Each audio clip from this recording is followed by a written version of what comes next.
For nearly a century, a powerful empire defended its heart from a relentless invader.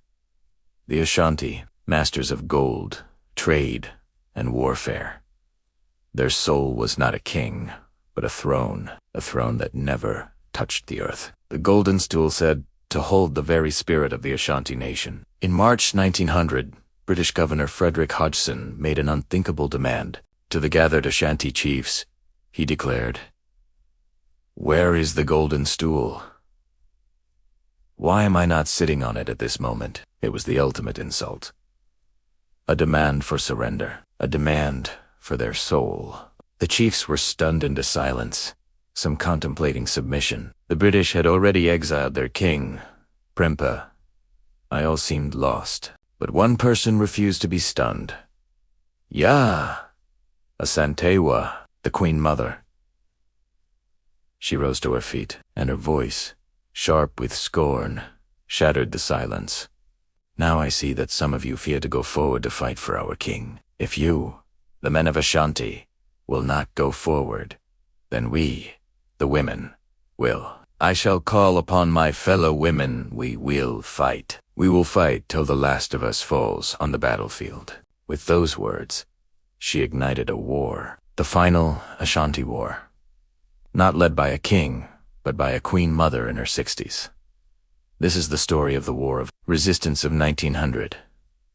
This is the story of Yaa Asantewaa. Part 1.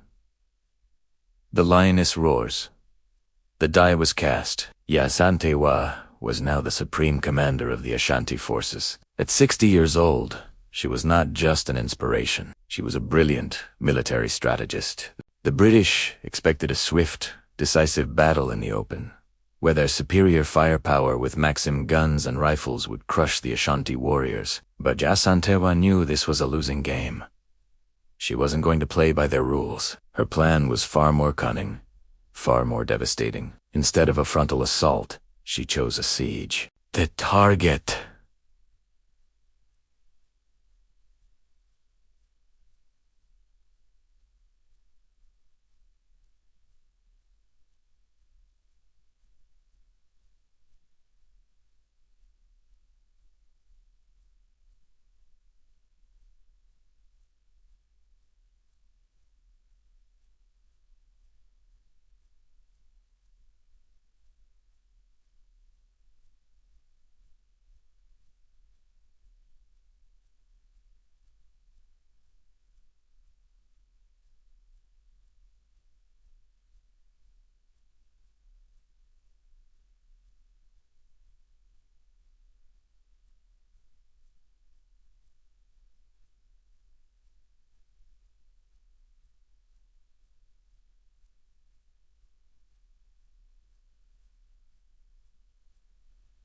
The very place where the insult was delivered.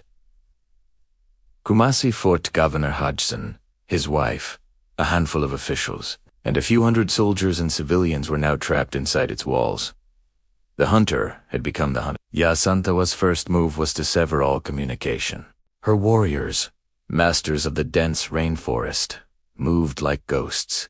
They expertly located and sliced through the telegraph wires that connected Kumasi to the coast. Suddenly, the British were deaf and dumb, completely isolated from their empire. Next, she choked their supply lines. The Ashanti controlled the forest. Every path, every river, every village became a potential ambush point. Convoys carrying food, ammunition, and medicine simply vanished. The jungle, which the British saw as an obstacle, became the Ashanti's greatest weapon. The roads to Kumasi were blocked by massive stockades, expertly built and fiercely defended. Inside the fort, the mood shifted from arrogance to desperation. Hodgson, who had demanded a golden throne, now found himself a prisoner in a stone fortress.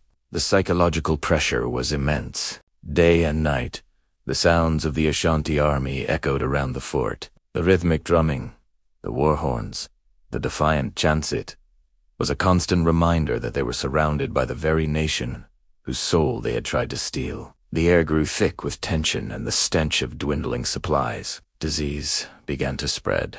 Hunger gnawed at the trapped garrison. Their situation became unbearable. On June 23, 1900, After nearly 3 months of being besieged, Hodgson and a small group of soldiers made a desperate breakout attempt under the cover of darkness. They weren't fighting for victory anymore. They were fleeing for their lives. The escape was brutal. They were harried at every turn by Ashanti patrols, wading through swamps and hacking through dense undergrowth, leaving a trail of sick and wounded behind. Many didn't make it. Hodgson himself barely escaped with his life, a humiliated governor fleeing the wrath of a queen mother he had fatally underestimated. Back in Kumasi, the siege tightened. Yaa Asantewaa had successfully trapped a significant portion of the British force and humiliated its leader. But the war was far from over. The British Empire, stung and embarrassed, was already preparing a massive relief column. They were coming back, and they were coming back with overwhelming force. Yaa Asantewaa knew this. The initial victory was just the beginning. The real test of her leadership and the will of the Ashanti people was about to begin. She had won the first battle, but now she had to prepare for a storm. The war for the Golden Stool had reached a fever pitch. For weeks, the Ashanti forces, led by the indomitable Queen Mother, Yaa Asantewaa, had laid siege to the British fort in Kumasi. Their relentless attacks had pushed the colonial garrison to the brink of starvation and surrender. Food was scarce, ammunition was dwindling, and disease was rampant within the fort's walls. Victory for the Asante seemed not just possible, but imminent. The air buzzed with the anticipation of finally driving the British out of their capital and protecting their most sacred symbol. The Ashanti warriors, fueled by a deep sense of duty and loyalty to their Queen Mother, had fought with incredible bravery, using their knowledge of the terrain to their advantage and keeping the British pinned down. But just as the noose was tightening, a shadow fell over their hard-won progress. A messenger, breathless and exhausted, arrived at Yaa Asantewaa's camp. The news he carried was dire. A massive British relief force, over 1,000 strong, was on the march. This wasn't just another small patrol. This was a formidable army, commanded by Colonel James Wilcox, a veteran of colonial campaigns. They were armed with the latest rifles, Maxim machine guns, and heavy artillery weapons designed for overwhelming firepower. They were marching from the coast, a relentless wave of redcoats and steel, determined to break the siege and crush the Asante rebellion once and for all. The mood in the Asante camp shifted instantly. The elation of their success was replaced by a grim new reality. A direct, conventional confrontation with this new army would be suicidal. The British firepower was simply too great. Yaa Asantewaa, a brilliant strategist, as well as an inspiring leader, understood this immediately. The siege, as it was, could not continue. They had fought a war of attrition, but now the enemy's numbers and technology had tipped the scales dramatically. A change in strategy was not just an option, it was essential for survival. Gathering her war chiefs, Yaa Asantewaa laid out the stark truth. To stand and fight in the open would be to play directly into the enemy's hands. Their strength wasn't in matching the British gun for gun, but in their mastery of the land itself. The dense, unforgiving rainforest that surrounded Kumasi had always been their greatest ally. It was time to abandon the traditional siege and embrace a new, more fluid form of warfare. It was time to melt into the trees, to become ghosts in the forest. The war was about to enter its most brutal and defining phase. The plan was audacious. The Asante warriors would abandon their fixed positions around the fort. Instead, they would use the vast, labyrinthine network of forest paths to their advantage. They would harass the British column relentlessly, launching lightning-fast raids and then disappearing back into the dense undergrowth before the enemy could even mount a response. The goal was no longer to simply contain the fort, but to bleed the relief force dry before it could even reach Kumasi. Every river crossing, every narrow jungle path, every clearing would become a potential ambush site. They would turn the forest itself into a weapon. The transition was swift. Under the cover of darkness, large contingents of Asante warriors dissolved from the siege lines. They moved silently, experts in their own domain, preparing for the approaching storm. They knew the terrain intimately, every creek, every ridge, every giant silk cotton tree that could provide cover. They began constructing hidden stockades and concealed rifle pits along the main routes leading to the capital. These were not meant to be permanent fortifications, but deadly traps designed to inflict maximum damage before being abandoned. The Asante would fight on their terms, and their terms were the suffocating embrace of the jungle. Meanwhile, Colonel Wilcox and his force pushed inland. They were confident, buoyed by their superior numbers and weaponry. They saw the Asante as a disorganized rebellion that would scatter at the first sign of disciplined British firepower. They marched in long, orderly columns, a stark and vulnerable line of red against the endless green of the forest. They had maps, but maps could not prepare them for the reality of the terrain. The heat was oppressive, the humidity suffocating. Mosquitoes and other insects were a constant torment, and tropical diseases like malaria and dysentery began to take their toll almost immediately. The British soldiers quickly learned that the forest was not neutral ground. It was an enemy. Visibility was often reduced to just a few feet. The dense canopy blocked out the sun, creating a perpetual twilight that played on the nerves. Strange sounds echoed through the trees, every rustle of leaves a potential threat. The Ashanti warriors, masters of camouflage, were nearly invisible. They would wait patiently for hours, sometimes days, for the perfect moment to strike. The first ambush was a brutal awakening for the British, as a lead company navigated a narrow, muddy track. A sudden, deafening volley of gunfire erupted from the trees on both sides. Men screamed and fell. The disciplined British lines dissolved into chaos. They fired back blindly into the impenetrable wall of vegetation, their bullets shredding leaves and bark, but finding few targets. The Maxim guns, so devastating in open country, were difficult to deploy in the dense jungle. By the time they were set up, the attackers had already vanished, leaving behind a trail of dead and wounded. This became the pattern of the march. It wasn't a battle. It was a slow, agonizing process of being bled. The Asante would strike the front of the column, tente rear, then the flanks. They targeted supply lines, picking off porters and scattering vital provisions.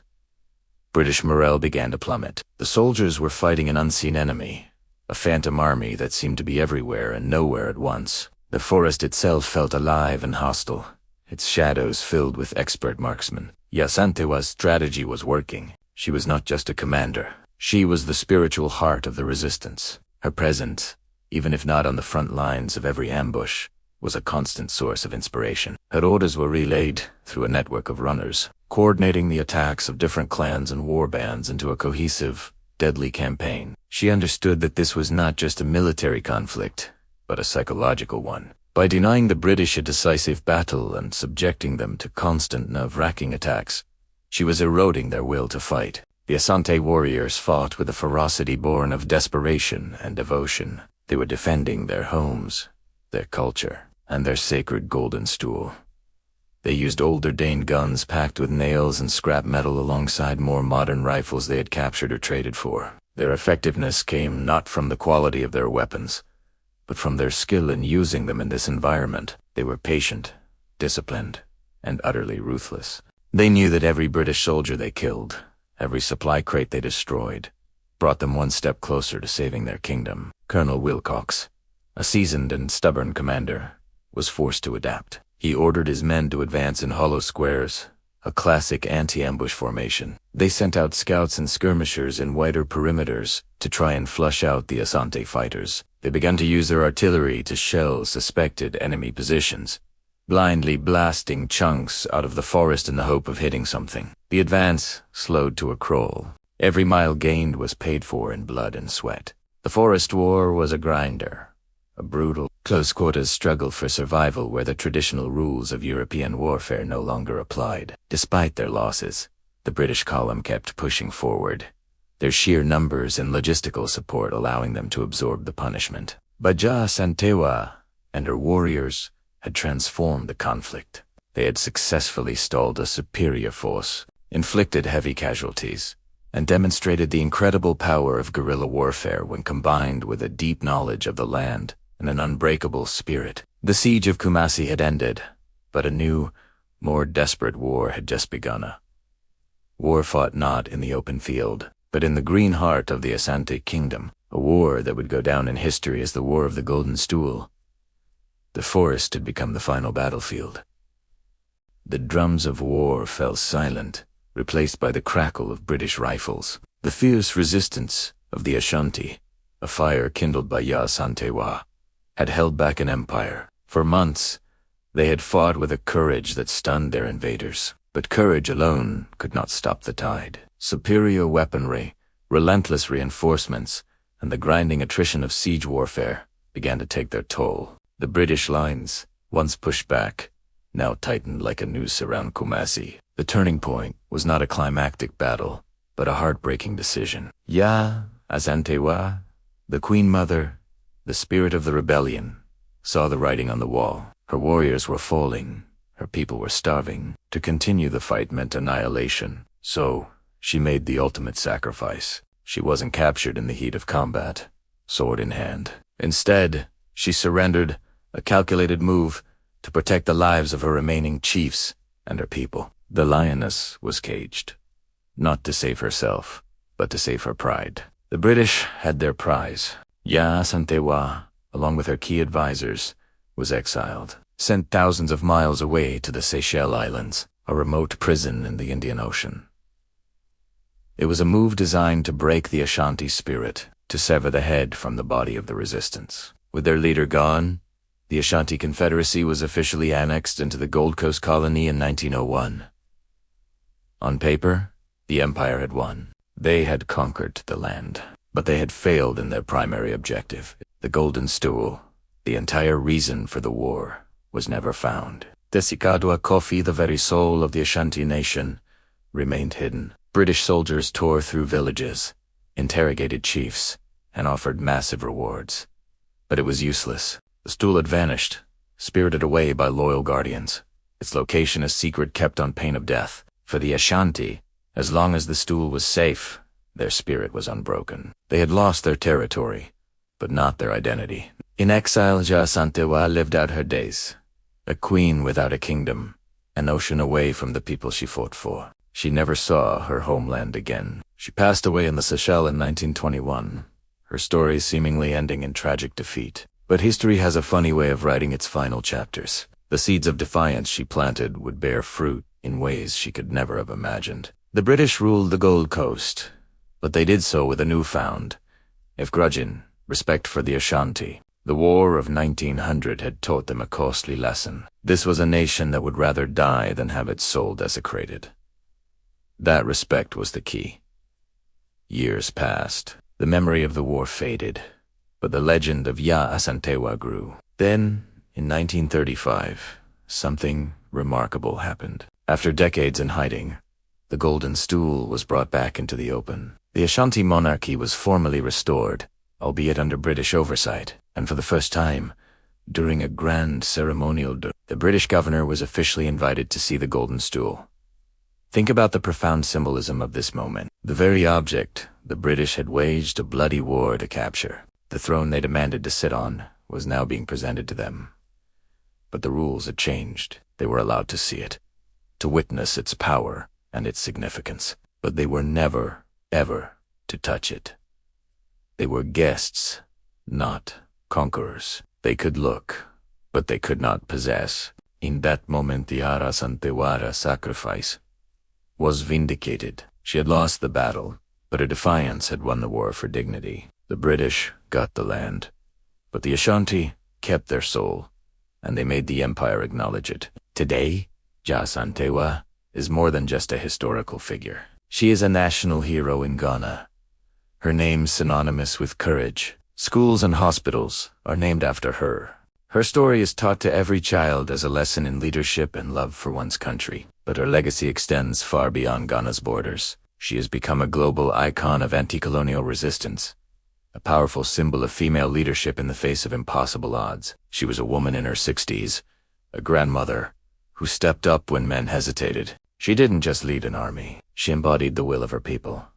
She stood before a global superpower and refused to bow. Her story teaches us that true power isn't just about guns and armies. It's about identity, culture, and the unbreakable spirit of a people determined to protect who they are. When you look at the statues of her today, like the one standing proudly in Kumasi, you don't just see a warrior queen. You see a testament to the idea that some things are not for sale, and some thrones are not for sitting on. They demanded her throne, and in its place, she gave them a legend. The Lioness of Ejisu, who taught an empire that the soul of a nation is sacred.